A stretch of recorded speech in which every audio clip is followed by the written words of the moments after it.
Okay, let's unpack this. Right. Today, we're doing a deep dive into Trigger.dev. It's this open source platform that seems to be uh, really hitting a nerve with A developers. very specific nerve, yeah.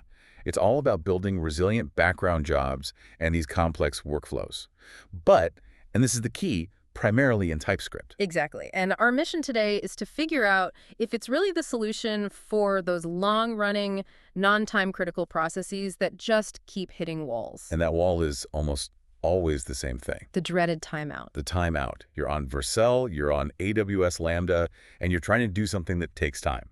Like processing a video or maybe generating a huge report. Right, and you hit that, 15-minute ceiling? And your task just dies. Yeah. Right in the middle. It's incredibly frustrating. It is. So what's so interesting about Trigger.dev is how it gets around that. Yeah. It's not just a simple abstraction. It fundamentally orchestrates these dedicated managed workers. So the job actually persists. It keeps running no matter what. Exactly. Even if that first serverless function fails or, times out, the work isn't lost. It just continues. So we're talking about the really heavy lifting tasks. Processing huge video files, maybe training some AI models, things that need endurance. For sure. And beyond just stopping that failure, the developer experience, the DX, seems really solid. Okay, so let's talk about that. We're all used to managing our own queues. How much of a headache does this actually take away compared to, say, setting it all up manually? A massive amount, really. You just write your long-running logic directly in your JavaScript or TypeScript code base. So it lives right there with the rest of your app. And the reliability features are they're baked in.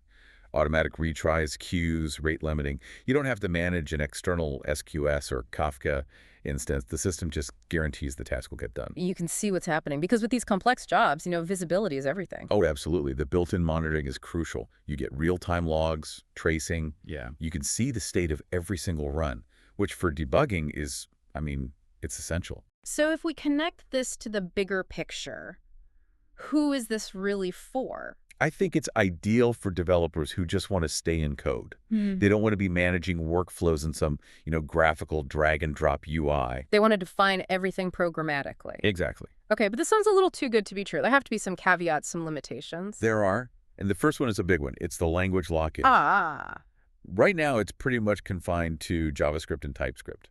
So if your back-end team is all in on, say, Python or Go. Then this doesn't help you at all. Not yet, anyway. No. Okay. And what about the cost? How does the pricing work? I saw they have a free plan. They do, and it's pretty transparent. The free plan gives you $5 of usage a month. Which, for training a big AI model or processing video, is that useful for anything more than just a quick test? A hello world? Not for production, no. But for validation, it's invaluable. It's perfect for a side project or just to see if the architecture fits your needs before you commit. And then you scale up. Then you move to the hobby or pro plans. And the key there is predictability. You only pay for what you use beyond your plan's limits, so you avoid those surprise scaling costs. So let's bring this all together. What's the bottom line? The bottom line is that Trigger.dev is a really powerful, really reliable tool. But it's for a very specific niche. Reliable, long-running background jobs, but only if you're in that TypeScript and JavaScript ecosystem. Precisely. It's not going to replace every workflow tool out there. Yeah. But if you're tired of fighting that 15-minute clock, it could be a game changer. That free tier is the perfect way to find out. Here's where it gets really interesting, though. Given that current JS and TypeScript limitation, the real question for you, the listener, is this. How quickly do you think the open source community or the company will add support for something like Python or Go? Because that answer changes everything. It's a bet on the future of the platform. It is. It's a calculation of current stability versus future flexibility. Do you commit your backend workflows to the JavaScript ecosystem now for these benefits, or do you wait?